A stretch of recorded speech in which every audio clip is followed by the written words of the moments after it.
আসন্ন জাতীয় সংসদ নির্বাচনে সাতক্ষীরা সদর ও দেবহাটা দুই আসনে বিএনপির মনোনীত প্রার্থী জেলা বিএনপির সাবেক সিনিয়র যুগ্ম আহ্বায়ক আলীপুর ইউপির চেয়ারম্যান আলহাজ আব্দুর রউফকে বিজয়ী করার লক্ষ্যে মতবিনিময় সভা অনুষ্ঠিত হয়েছে।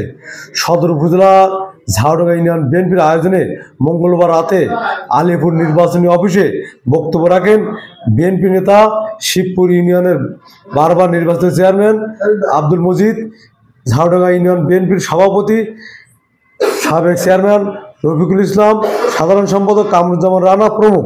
বক্তারা বলেন, বিএনপি বাংলাদেশের একটি শক্তিশালী সুসংগঠিত রাজনৈতিক দল। আমরা শহীদ প্রেসিডেন্ট জিয়াউর রহমানের আদর্শের বিশ্বাসী। জাতীয় দলের প্রতীক ধানের শীষ।